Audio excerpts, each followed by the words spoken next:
አራስ ነሽ?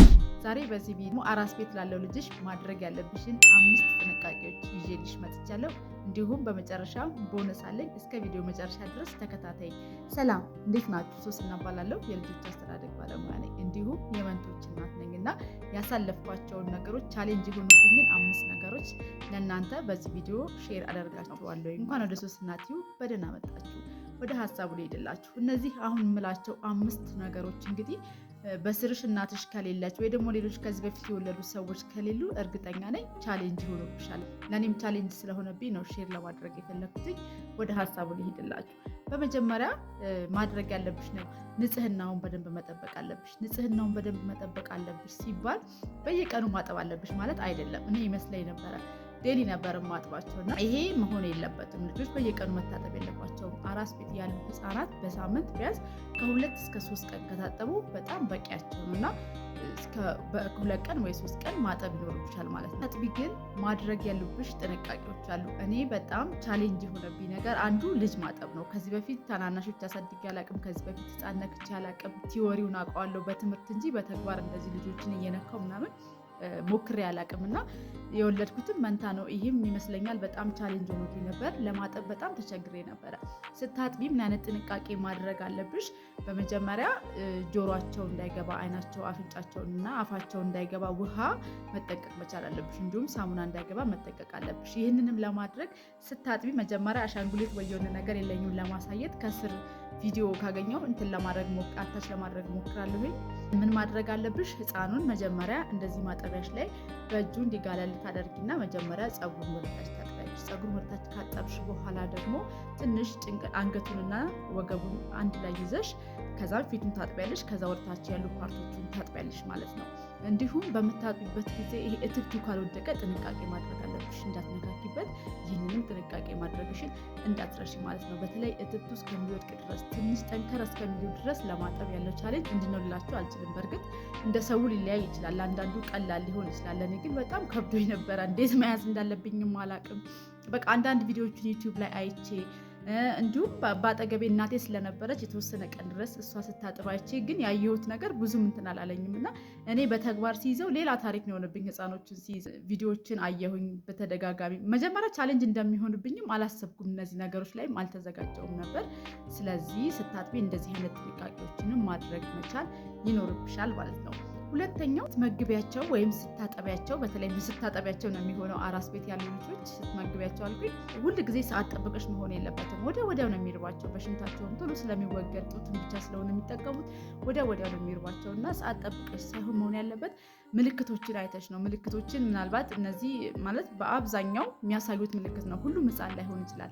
ምን አይነት ምልክቶችን ያሳያል? አንደኛው ምልክት የሚያሳዩት ሲተኙ ይሄን አውራጣታቸውን እንዲህ ይጨብጣሉ ልጆች ብዙ ጊዜ ካያቸው እና ሲርባቸው ይሄ አውራጣታቸው ከስር ነው የሚሆነው። ሲርባቸው እንደዚህ አይነት ምልክትም ያሳያሉ። እንዲሁም የከንፈር እንቅስቃሴ ያደርገውን ወደ አፋቸው አድርገው እጃቸውን ይመታሉ። ይህም የረሃብ ምልክት ነው እና እነዚህን ምልክቶች እያየሽ ሊሆን ይችላል ቶሎ ጡት ማጥባት ይኖርብሻል። ሶስተኛ ሴቭ ወይም ምቹ እንዲሆን ማድረግ አለብሽ። ይሄ በጣም ወሳኝ ነው። እንዲሁም ኪ ነው በቃ ለልጆች በጣም ወሳኝ ነው። ሲተኙ አተኛኛቸው በጀርባቸው ታስተኛለሽ። በጀርባቸው አንድ በኩል ሳይሆን መተኛት ያለበት ቆየት እያልሽ በጎናቸው በዚህኛው ጎናቸው እያቀያየርሽ ማስተኛት ይኖርብሻል። ይህም ጭንቅላታቸው እንዳይጠፋጠፍ ጥሩ ቅርጽ እንዲኖሩ ያደርጋቸዋል፣ እንዳይታፈኑ ያደርጋቸዋል። በብዛት ልጆች መተኛት አለባቸው ተብሎ አድቫይዝ የሚደረገው በጀርባቸው ነው። ነገር ግን ትንሽ ዞር ማለት ማቀያየር ይኖርብሻል።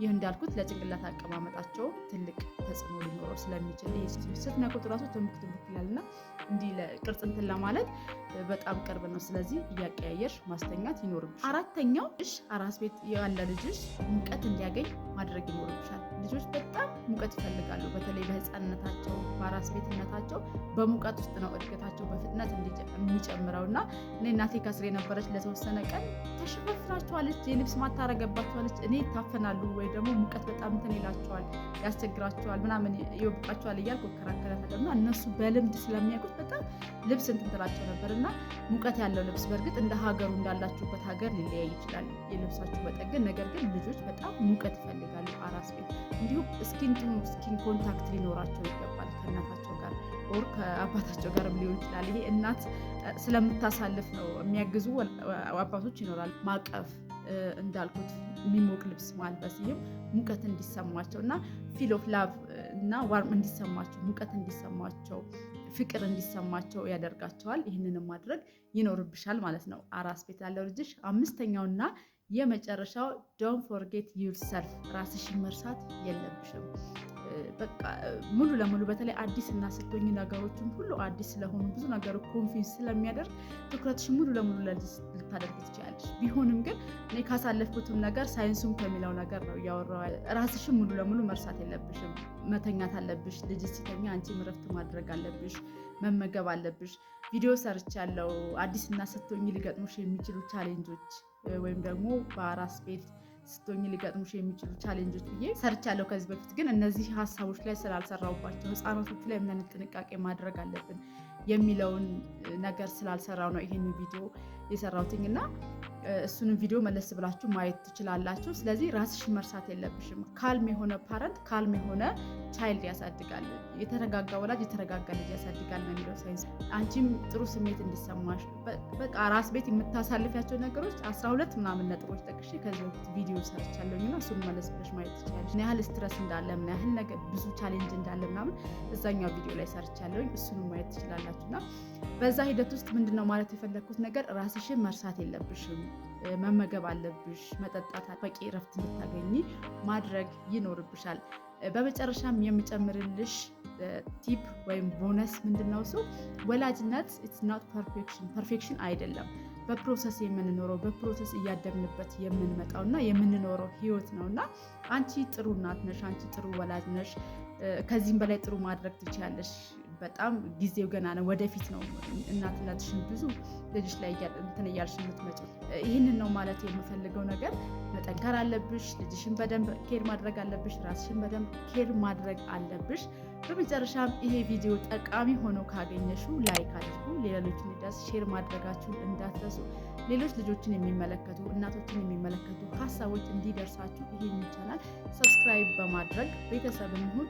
ስላዳመጣችሁኝ በጣም አመሰግናለሁ። በተመሳሳይ ቪዲዮ እንገናኛለን። እንዲሁም በመጨረሻ ኮሜንት ላይ የምታስቀምጡልኝ እናንተ አስቸጋሪ የሆነባችሁ ልጆቻችሁ ላይ ያስቸገራችሁ ወይም ቻሌንጅ የሆነባችሁ ነገር ምንድን ነው? ለሌሎች እናቶች በኮሜንት ላይ ሼር አድርጉልኝ።